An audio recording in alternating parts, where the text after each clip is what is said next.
Tapi ada masalah Ji. Terima kasih Nun Tuan kepada komen-komen yang baik, dan juga terima kasih Nun Tuan kepada komen-komen yang mengoreksi diri pada Nun Tuan. Ngon koreksi adik-adik Nun Tuan, abang-abang Nun Tuan, ngon yang belum bisa merubah diri Nun Tuan. Gini, terima kasih Ji.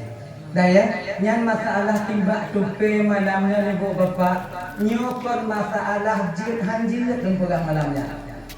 Nyokon masalah hukum. Mamunya hukum timbak tupe tunggu je timbak aja.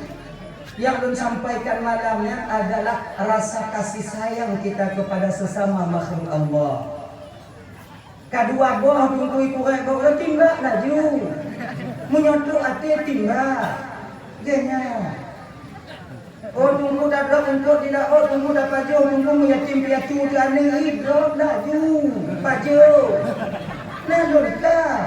Tonton boleh. Cuma yang kedua sampaikan malah tentang hati nurani. Kalau dengan binatang yang tak berkapasitas merusak nama baik kita manusia, tidak bisa kita berkasih sayang. Hana pelumpur utama bang. Yang mereka berkapasitas untuk merusak nama baik kita bisa berkasih sayang dengan orang-orang.